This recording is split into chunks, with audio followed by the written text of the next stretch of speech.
ඔයගොල්ලෝ දන්නවනේ සාමාන්‍යයෙන් මේ නැව්වල ටැංකි තියෙනවනේ එක වර්ගේ. ඒක වර්ගේ තියෙන බැලන්ස් ටැංකි කියලා જાතියක් තියෙනවා. ෆ්‍රෙෂ් වෝටර් ටැංක්ස්, ෆුවල් ඔයිල් ටැංක්ස් ඔය විදිහට මේ ටැංකි තියෙනවා. එක જાතිය ටැංකි තියෙනවා. ඉතින් මේ ටැංකි වල ලික්විඩ් තමයි පුරවන්නේ. ඉතින් මේ ටැංකි පුරවගෙන නැවක් සේල් කරනකොට මොහොතේ ඉතින් නොයෙකුත් විපර්යාසයන් වලට ලක් වෙන්න පුළුවන්. දැන් රෆ්සි එකකදී නැවක් සේල් කරද්දී නැව පැද්දෙනවනේ. නැව රෝල් වෙනවා කියන්නේ දෙපැත්තට අර බෝලයක් වගේ රෝල් වෙන එකට කියන්නේ රෝල් වෙනවා. නැව රෝලින් වලට මේ ලක් වෙන්න පුළුවන්. එතකොට පිචින් කියලා තියෙනවා ඉස්සරහ පස්ස මේ මාරුවට උඩ පහත යනවා මේ අර මේ වේව්ස් වලට. ඒකට කියන්නේ පිචින් කියලා. මේ ඉතින් මේ වගේ නොයෙකුත් විපර්යාසයන් වලට ලක් වෙනවා මොහොතේ යනකොට නැව. ඉතින් මේකෙදී දැන් මේ ටැංකි වල තියෙනවනේ ලික්විඩ් පුරවලා. මේ ලික්විඩුත් මේ ලික්විඩ් එකත් චලනය වෙනවා එක පැති වලට අර රෝලිං වලට සහ පිචිං වලට එක පැතිවලට චලනය වෙනවා. ඉතින් මේ චලනය වෙනකොට සමහර වෙලාවට නැව මේ ඕනට වඩා ලිස්ට් වෙන්න ගත්තොත් ඇලවෙන්න ගත්තොත් මේ ලොකු ප්‍රශ්නයක් වෙන්න පුළුවන්. නැව සමහරට නැව මේ පෙරලෙන්නත් පුළුවන්. මේ ලොකු වේව්ස් එක දිගට ඇවිල්ලා ඒ විදිහට ආයි නැව ඇලවෙලා අනිත් පැත්තට ආවේ නැත්තම් නැවතත් මේ බෑක් ටු නෝමල් ආවේ නැත්තම් ඒක මේ කැප්සයිස් වෙන්න පවා ඉඩ තියෙනවා.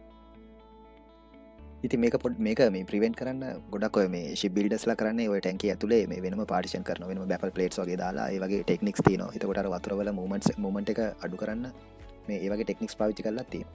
ඉතින් මේ ඒ වගේ ගොඩක් වැදගත් කතාන්තර මේ තියෙනවා මේ ටැංකිය සම්බන්ධයෙන් ගත්තම කතා කරන්න. ඉතින් මම අද තෝරගත්තේ එයා වෙන්ට් එක නිසා. ඉතින් අපි එයා වෙන්ට් එක ගැන පොඩ්ඩක් අපි දැන් එමු ඒ පැත්තට මාතෘකාවට. දැන් මේ ඕනම ටැංකියක එයා වෙන්ට් එකක් තියෙන්න ඕන. මේක හරියම අත්‍යවශ්‍යම උපාංගයක් මේ ටැංකියක. අපි හිතමු දැන් ටැංකියකට මොනවා හරි අපි ට්‍රාන්ස්ෆර් කරනවා. හරිද? එතකොට දැන් ටැංක් එකට පිරෙනවනේ තෙල්. විතම තෙල් කියලා තෙල් පිරෙනවා. තෙල් පිරෙනකොට ටැංක් එකේ දැන් තියෙනවනේ වොලියුම් එකක් ටැංක් එක ඇතුලේ දැන් එයා තියෙන්නේ. නැචරල් එයා එක පිරලානේ තියෙන්නේ. ටැංක් එක ඇතුළට ඔයිල් පිරෙනකොට අපි පුරවන්නේ පම්ප්ස් වලින්. අපි පම්ප් එකකින් තමයි ට්‍රාන්ස්ෆර් කරන්නේ. අපි පම්පින් කරනකොට මේ ටැංක් එක ඇතුලේ තියෙන එයා ටික එළියට එන්න ඕනනේ. නැත්තම් පම්ප් කරන්න බෑනේ. ඇතුලේ තියෙන එයා ටික එළියට එන්න ඕන. එතකොට තමයි අපිට ඇතුළට ෆිල් කරන්න පුළුවන් ඕනම ලික්විඩ් එක. ඉතින් එයා ටික එලියට එන්නේ ඇට්මොස්ෆියර් එකට රිලීස් වෙන්නේ මෙන්න මේ එයා වෙන්ට් එක හරහා through the air vent. ඒක මේ කාරණයක්, ඒක පර්පස් එකක් මේ එයා වෙන්ට් එකේ. ඉතින් අනිත් එක තමයි ඒකත් එක්කම යන අනිත් කාරණේ තමයි අපි ටැංක් එකකින් අපි ගන්නවා මොන හරි ඔයිල් අපි මේ එලියට ගන්නවා. අපි හිතමු එක්කෝ ඩීසල් ටැංක් එකකින් හරි ෆුවල් ටැංක් එකකින් ඇතුලේ තියෙන ෆුවල් අපි ඩීබංක කරනවා. ඒ කියන්නේ ටැංක් එකේ තියෙන ඒවා අපි පම්ප් එකක් දාලා එලියට ඇදලා ගන්නවා. මේ එලියට ඇදලා ගන්නකොට මොකද වෙන්නේ? අර ටැංක් එක ඇතුලේ මේක අර ඇතුල හිස් වෙනවනේ, වැකුම් එකක් ක්‍රියේට් වෙන්න පුළුවන්. ඒ වැකුම් එකක් ක්‍රියේට් වෙන්න නොදී ටැංක් එක ඇතුලේ ඒ ප්‍රෙෂර් එක තියාගන්නේ මේ එයා වෙන්ට් එක. කියන්නේ අපි තෙල් ටික එලියට ගන්නකොට ඇට්මොස්ෆියර් එකේ තියෙන එයා වෙන්ට් එක හරහා ටැංක් එකට ඇතුල් වෙනවා. ඉතින් මේ විදිහට මේ පොඩි මේ බැලන්ස් කිරීමක් කරනවා ටැංක් එක ඇතුලේ මේ ඇට්මොස්ෆියර් එක මේ එයා වෙන්ට් එකෙන්.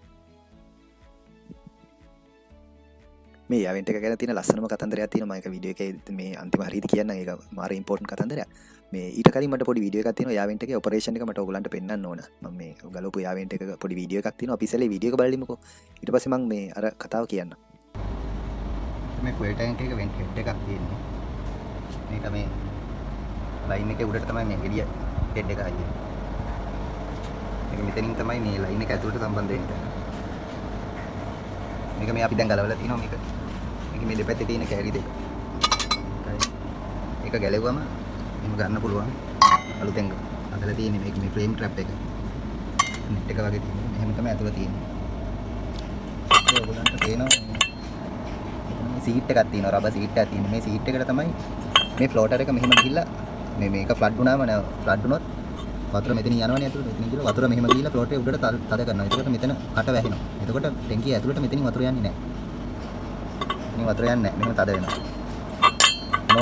නෝමල් වෙලාවට අපි ෆුවල් පුරවන වෙලාවට ටැංකියට මෙතනින් උලන් ටැංකියේ තියෙන වැඩිපුර එක්සස් එයාර් ටික මෙතනින් ඇවිල්ලා මෙහෙම වටේ ගිහිල්ලා මෙතනින් ඇවිල්ලා මේ කටෙන් එළියට එනවා. ඒ විදිහට තමයි වෙන්ට් වෙන්නේ ටැංක් එක. මොන හරි ලික්විඩ් එකක් පුරවන්නේ. දැන් මේක එහෙම තියලා ෆ්ලේම් ට්‍රැප් එක තිබ්බා. ගාඩ් එකක් තියලා පද කරන්න තියෙනවා. එන ටික දාලා. මේ විදිහට. හරි මං හිතනවා දැන් ඔයගලන්ට එක මේ අයිඩියා එකක් එන්නේ නැති කියලා ඒක ගැන. මේ ඉතින් දැන් මේ මම යන්න හදන්නේ මේක මේ ඉම්පෝර්ට්ම මේ තැනට මම අර කිව්වනේ අන්තිමට කියන්නම් කියලා යම් දෙයක්. ඇත්තටම මේක තමයි වයිටල් ෆැක්ටර් එක මේ වීඩියෝ එකේ තියෙන වැදගත්ම කොටස. මේ දැන් ඇත්තටම ඔයගොල්ලෝ හිතන්නේ පම්ප් එකකින් මේ මොන හරි දෙයක් ලික්විඩ් එකක් පම්ප් කරද්දී ඒක පම්ප් එකට කොහොමද දෙන්නේ? ඇදලා ගන්නවා කියලාද හිතන්නේ? අපි කියන්නේ සාමාන්‍ය සක්ෂන් ගන්නවා කියලානේ. ඇත්තටම මේකේදී වෙන්නේ මේ සක්ෂන් ගන්න එකක් නෙමෙයි. සක්ෂන් පම්ප් එකෙන් කරන්නේ ඇතුලේ තියෙන ලික්විඩ් එක එක්තරා දිශාවකට ඩයිරෙක්ට් කරලා තල්ලු කරලා දානවා. ඒ ලික්විඩ් එක තල්ලු කරනවා. ඒ ලික්විඩ් එකේ මේ කුඩා කොටස්නේ තියෙන්නේ. ලික්විඩ් ගත්තොත් ඉතින් අණුවක් දක්වා ඒක කුඩා කොටස්නේ සේරම තල්ලු කරලා දාන එක තමයි කරන්නේ. ඒ ගොඩක් වෙලාට මේ සෙන්ට්‍රිෆියුගල් මේ ෆෝස් එක තමයි මේකට යොදාගන්නේ. මේ ඒ පම්ප්ස් ඩිසයින් කරලා තියෙන විදිහට මේ සෙන්ට්‍රිෆියුගල් ෆෝස් එක තමයි ගොඩක් වෙලාට ඇප්ලයි වෙන්නේ මේකට. ඉතින් පේන් රබර් හරි බලය කියන්නේ අන්න ඒක. ඉතින් මේක පම්ප් එකෙන් මේ ලික්විඩ් එක ඈතට තල්ලු කරනවා. ඒ එක්තරා දිශාවකට තල්ලු කරනවා. තල්ලු කරනකොට එතන වෙන්නේ එතන අඩු පීඩන කලාපයක් ඇති වෙනවා. එතන අඩු පීඩනයක් ඇති වෙනවා මේ පම්ප් එක ආශ්‍රිත ප්‍රදේශයේ. ඉතින් මේ අඩු පීඩනය පුරවන්න වැඩි පීඩනයේ තියෙන තැනකින් එන්න ඕනේ ලික්විඩ් එක කොහෙන් හරි. අන්නේ ලික්විඩ් එක එතකොට අර ටැංකිය ඇතුලේ තියෙන ලික්විඩ් එක තමයි මෙතනට ගලාගෙන එන්නේ. හැබැයි කොහොමද ගලාගෙන එන්නේ? අපි හිතන්නේ සක්ෂන් ගන්නවා කියලානේ. සක්ෂන් නෙමෙයි. ඇත්තටම වෙන්නේ මෙතනදී තමයි මේ වැදගත්ම පාර්ට් එකට එන්නේ මේ එයා වෙන්ට් එක. ඉතින් මේ එයා වෙන්ට් එකෙන් තමයි මේ ඇට්මොස්ෆියර් එකේ තියෙන ප්‍රෙෂර් එකයි ටැංක් එක ඇතුලේ තියෙන ප්‍රෙෂර් එක අතර සම්බන්ධතාවය ඩිවෙලොප් වෙන්නේ. ඉතින් දැන් අර පම්ප් එකෙන් එතන මේ අඩු පීඩන කලාපයක් ඇති කරනකොට එතකොට දැන් අපේ සාමාන්‍ය වායු ගෝලීය පීඩනය අපි දන්න විදිහට බාර් 1යිනේ. මේ සාමාන්‍ය මුහුදු මට්ටමේ පීඩනය බාර් 1යි. එතකොට දැන් බාර් 1ට වඩා අඩු වෙනවා අර පම්ප් එක ඇතුලේ පීඩනය. පම්ප් එක කරගෙනකොට එතන අඩු පීඩන කලාපයක් ඇති වෙනවා. එතකොට බාර් 1ට වඩා ඒක අඩුයි. එතකොට වෙන්නේ ඒ එළියේ තියෙන වාතයෙන් මේ එයා වෙන්ට් එක හරහා ඒ මේ වායු පීඩනය ඇප්ලයි වෙනවා මේ ටැංක් එක ඇතුළට. නිතරම ඇප්ලයි වෙලා තියෙන්නේ. ඉතින් එහෙම ඇප්ලයි වෙන නම් එයා වෙන්ට් එක හොඳ කන්ඩිෂන් එකේ තියෙන්න ඕන. ඉතින් ඒ ප්‍රෙෂර් එකට තමයි අර පම්ප් එක පැත්තට ටැංක් එකේ තියෙන ලික්විඩ් එක තල්ලු වෙලා යන්නේ. එහෙම තමයි මේ පම්ප් එකට මේ ෆීඩ් වෙන්නේ. ඒ ෆීඩින් දෙන්නේ එහෙමයි. එතකොට තමයි මේක මේ පොසිටිව් කන්ටිනියුේෂන් එකක් යන්නේ මේ ෆ්ලෝ එකේ. ඒක තමයි ඇත්තම රහස. මේ ගොඩක් දෙනා හිතන් ඉන්නේ මේකේ සක්ෂන් ගන්නවා කියලා. නම් සක්ෂන් එකක් නෙමෙයි ඇත්තම තියෙන්නේ. මේක තමයි හරිම කතන්දරේ.